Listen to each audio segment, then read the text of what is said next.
Welcome to GRD130, History of Graphic Design, to a hands-on review of type classification. You might have been reading this from Unit 6 and found it a little dry or not so exciting or even harder to read, and I'm going to give you a little crash course in type classification that might help a little more than looking at this kind of stuff. So you could do it hands-on. It might be a little more interesting than just reading it and a little more current. So what you're going to do to make it hands-on is you're going to go to coursework and look for Unit 6, and you're going to find this Type Categories Review Hands-on, and there's going to be a shared link in Gravit, and whether you're logged in or not logged into Gravit, it doesn't matter. This is shared by me, so I'm going to click on this. Now I have a couple different accounts, so even though I'm sharing it to myself, it'll be a different account. I'll open it like a student. So I'll click on this link. It'll open up in a new tab, and if you're not logged in, it will ask you to log in. So I'm going to log in down here.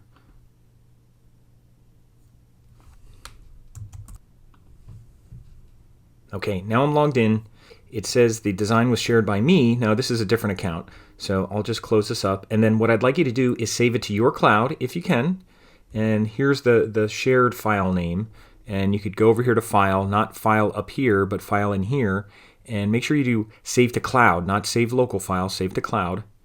And I do have a folder set up for 130, so I'm going to go into 130. And there's my Hoppy Dog stuff. And down here, it's hard to see sometimes, but if you go down here where it has last name F, just highlight over that and put your last name. I'll put mine here and your first initial. Now, with Gravit, for some reason, they don't have a save button when you save it from a shared file. So you just have to hit Enter. And that's all you have to do, and that'll save it. Now it's saved to your cloud, and whenever you see an asterisk up there, it means it's not saved. But before we do anything, I'm just going to go over some of this. So I'm going to give you a little mini lecture, and then you're going to do it yourself to try to remember what I said. So I'm going to zoom in here. We're going to go over the categories of fonts. And if you remember from looking at this, down here, they have Venetian, Old Face, Transitional. They're doing all these little subcategories. I'll try to simplify it a little bit, and they'll be similar to these, but we'll try to make it a little simpler from things you see all the time. So we kind of break it down into serif, sans-serif, slab-serif, script, and decorative. And then there's a couple subcategories that we can look at. They're just kind of variations of that. Not variations, but I guess they have certain characteristics within that category, both of serifs and even scripts and sans-serif. So I'm going to go into serif first. So this is a serif font. Now, first of all, to identify a serif font, it has serifs. These little feet down here are serifs. And again, if they don't have serifs, it's usually considered a sans-serif. Although that's not always the case, because you could have a decorative font that doesn't have serifs. But typically these serifs make fonts easier to read. You'll see this type of type in books, textbooks, novels, newspapers, brochures, anything in print a lot of times. And this type is very easy to read. The letters kind of flow into each other. With the serifs, they create little nooks where the letters kind of flow from one to the other. So they kind of flow nicely from one to the other. There's not a lot of straight lines. Their letters are somewhat unique. They almost have a handwritten quality. This is an old style example of serif, and with old style, you'll see a lot more diagonals. If I look here, and if I had actually a calligraphic pen, I don't know if you ever worked with a calligraphic pen, but it's basically like a flat pen that you hold on an angle, and you keep it at that angle as you write. So it makes thin lines when you go up on an angle, and then it gets flatter as you go down. So as you trace this, that's kind of how calligraphy works. Now this isn't calligraphic type, but it has some of those characteristics where it has that thick thin, and if you notice, the thick thin is kind of going up on an angle a little bit like that. It's following that angle. All the letters kind of have that. The thin part is kind of going up at that certain degrees. Of course, I don't know the degrees right now. It's not 90 degrees. Maybe it's 15 degrees or something going up like that. And serif fonts will typically have thick, thin characteristics. And even the centers, if you notice these centers, the openings in these letters, which are actually called counters, the whole thing's called a bowl, but this is a counter, they're not straight up and down. They're kind of on an angle. So some of these openings are more on an angle, and that's where they create that kind of angle like calligraphic. So this is considered old style, and it's closest to handwriting, I guess you could say it that way, but it's the easiest to read, and you'll see it for a lot of printed work. It's pretty much the workhorse of that. That's a serif font, and it's old style. Now, since we're talking about serifs, I'll go up and we'll look at other serifs, and then we'll go to sans-serifs. So this one up here, this is a serif, and if I zoom in, you can see they have serifs, and they're kind of very flat looking and squarish. Now, the one we just looked at, old style, they can be all kinds of ways. They can have square edges, they can have pointy edges. These have very flat edges, and this is a modern style of serif, and it's not something you'd see a lot in body copy. You wouldn't want to read a book that looks like this. It has very high contrast, and by high contrast, I mean, I'll go over here to the W. You can see there's very thick strokes of these downstrokes of the W, and very thin strokes, the ones coming up. These kind of arms coming up here, they're very thin, they're very flat serifs. That's typical of a modern serif font. And I think in here they call them didone. So if you see the didos and didones, they look like that. They mention that kind of serif on that. So that's where that comes from. But that's modern. You'll see them on magazine covers and in logos and headlines, but you may not see a lot of body copy with that. They're usually used a little more on the decorative side, but that's a modern style font. Now, they're not always this contrasty. You know, they don't have to be that much, but they usually don't work well at small sizes because of these fine lines. So that's the modern serif. Now let's look at one more serif, and then we'll go to sans-serifs. I'll just move down here. This is the slab-serif, and in your reading they call this Egyptians, but we pretty much call it slab-serif. Sometimes they'll call it square serifs, and you can see why. The serifs are very slabby, very square. You'll sometimes see this in collegiate lettering, you know, colleges, and if you go to a college bookstore, you'll see this kind of lettering in sportswear, things like that. You'll see this a lot, maybe even military type stuff, but this is slab serif, and you might see this in some headlines. You might see a little bit on the web, but typically this is used in a little more decorative kind of sense as well. Although there's different varieties. There's ones that look like typewriter type and all kinds of things, but this is what's pretty indicative of a slab serif. So when you see this, this is a slab serif. You probably wouldn't read a lot of body copy with this, but this is a slab serif. They have serifs, but they're very big and blocky. Now, after talking about serifs, I'm going to look at sans-serifs. Now, sans means without, so we're going to look at some fonts without serifs. And if I zoom into here, you can see they don't have the little feet at the end. And they also have characteristics that are a little bit different than serif fonts, meaning their contrast. There's not a lot of thick-thin. There's subtle thick-thin. In here at the D, you can see it gets a little thinner here.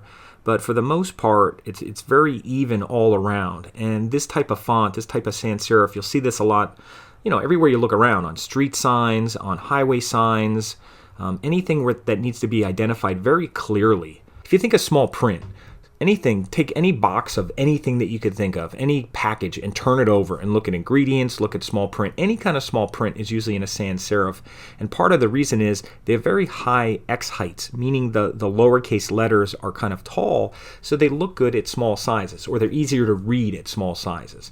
Now, reading a lot of body copy in sans-serifs isn't as pleasant as reading serif fonts because a lot of the letters look the same. There's a lot of vertical strokes here, and when you're looking at a lot of it, it all sort of runs together a little bit with all these strokes. You can't identify the letters as well as you can with serif fonts. They don't flow nicely together. They're kind of in their own little world here, but they're very nice for identifying things from far away. Anything from an exit sign to numbers on a classroom door, anything like that, you'll see this, or any kind of small print on any kind of packaging that you'll see sans-serif fonts. And this is called a grotesque category. You'll see grotesque somewhere here when you look at some of this stuff. Grotesques. I thought I saw it here in the reading.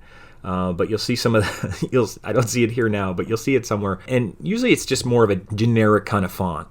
Sometimes these are closed more, sometimes these are open like the C's here, but it's very generic looking. Again, that contrasts with something called geometric. I think there's a geometric sample up here. I'll scroll up.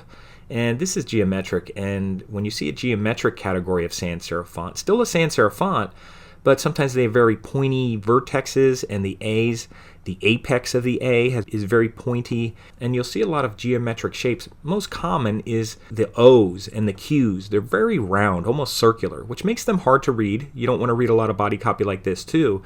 The ones we were just looking at were more oval looking. See, these are a little more oval looking, and these are a little more circular.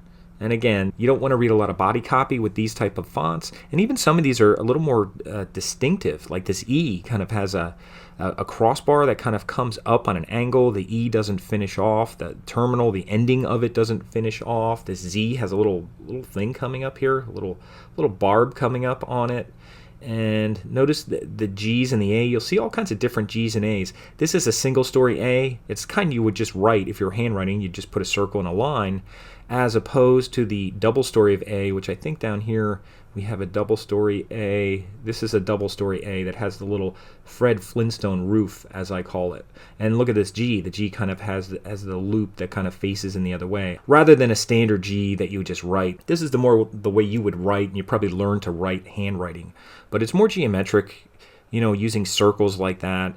And again, it's not really readable in a lot of body copy, but that's called geometric. That's a sans-serif as well. So the two categories of sans-serif that we're looking at here is the grotesque, which is just a little more generic, and this is geometric, which has the circles. So those are the kind of the workhorses of our type styles that we're looking at. Now, some other ones that are in here, we have scripts. We have two different scripts. One is formal, one is casual. Now, it's pretty easy to see. This is a little more formal. Anything that would look like it goes on a invitation or something like that. And you can see there's very fine, delicate lines here, and you wouldn't even want to read a lot of body copy like that, but it looks very fancy. You could call it fancy. And they usually have decorative capital letters, which means you don't want to be using this in all caps. And a lot of times the letters will connect. And a lot of these connect. They don't all do, but in the word lazy, they almost all connect into the others. And this would be more of a formal script, whereas the one down here, this is a little more casual.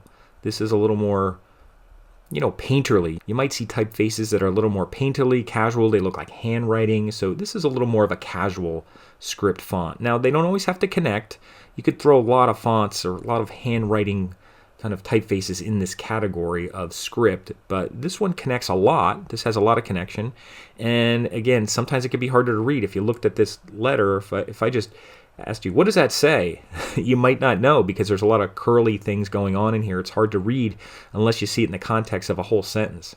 So that's more of a casual script, and the one we looked at before is more of a formal. And finally, I think this is the last one.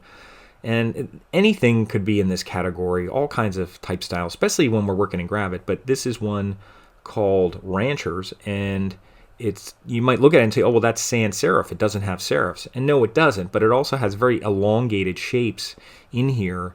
Kind of the bottom parts of letters are kind of elongated, so that gives it its own kind of characteristic and style. It's meant to be more decorative. Again, you would not read a lot of body copy with this kind of typeface. You would not see street signs and highway signs in this type of typeface, but you might see it in logos, you might see it on billboards, you might see it for headlines and anything that would kind of grab attention a little bit more, headings, things like that. So, that's decorative, and decorative could be anything that really doesn't fit into the other categories. And a lot of other fonts can be used in a decorative way, but anything that's a little more novelty looking, like the way this is kind of in that decorative type of typeface, sometimes also called display. So I think that's everything on our page here. And what you're going to do, hopefully you were paying attention to that, is you're going to grab the appropriate text. You can just grab it with your pointer tool, and you're going to put it, if you think this is serif old style, you're going to grab it and put it over there. And you're going to do the same with all of them. And then when you're done, what you're going to do is you're going to save. So make sure you go to this little save thing over here, and make sure you save it first before you do anything else. Make sure you save it before you share. Now, keep in mind, you could save at any time, but I'm telling you to save once you're done. And make sure you don't see an asterisk over here. And once you have this all completed, what you can do is you could hit the share button. Now, if you don't have a share button, I've heard some students saying they don't have a share button, and there's all kinds of odd reasons. And if you don't, please let me know, because I'd like to get to the bottom of it, of why some people don't see a share button. But I'm in Chrome right now. I'm working on a Mac, so you could try a different browser and see what happens if you ever have issues with that. But I'm going to go over here to File. You could also go to Share and Share File here. So if you don't have a button, see if you have Share File there, and you could share it. That'll do the same thing as hitting the Share button, but I'll show you what happens when you hit the Share button. And I think you've done it before if you've done the other exercises. But before you turn this in, make sure you change Viewer. Before you hit Copy, change Viewer to Developer, because that means I could get into your file. Otherwise, I just see a preview of it. So make sure you change it from viewer to developer, and then I could get into it, and if I have to make changes or show you something, I could do that. And then hit the copy button, and it'll say copied. So that means it's copying that link. It's copying this link. It's not copying this up here. Don't think you can copy that. It's copying this link, and then you're going to go back to coursework, and luckily I stayed logged in here, so the video isn't too long. And instead of clicking on this link, you're going to click here on the assignment, and you're going to turn it in like the other assignments. You're just going to go to add comment, and click here, and insert a link, which is the chain link, and paste what you just copied after you hit the share button in Gravit. And you could leave these the same and change open link in to new window so that it opens in a new window or new tab, because sometimes it's hard to get back. The back button from Gravit doesn't work well going back to my Warren. So that always helps me out if you do that. And then just hit save, and then hit save again, and that's it.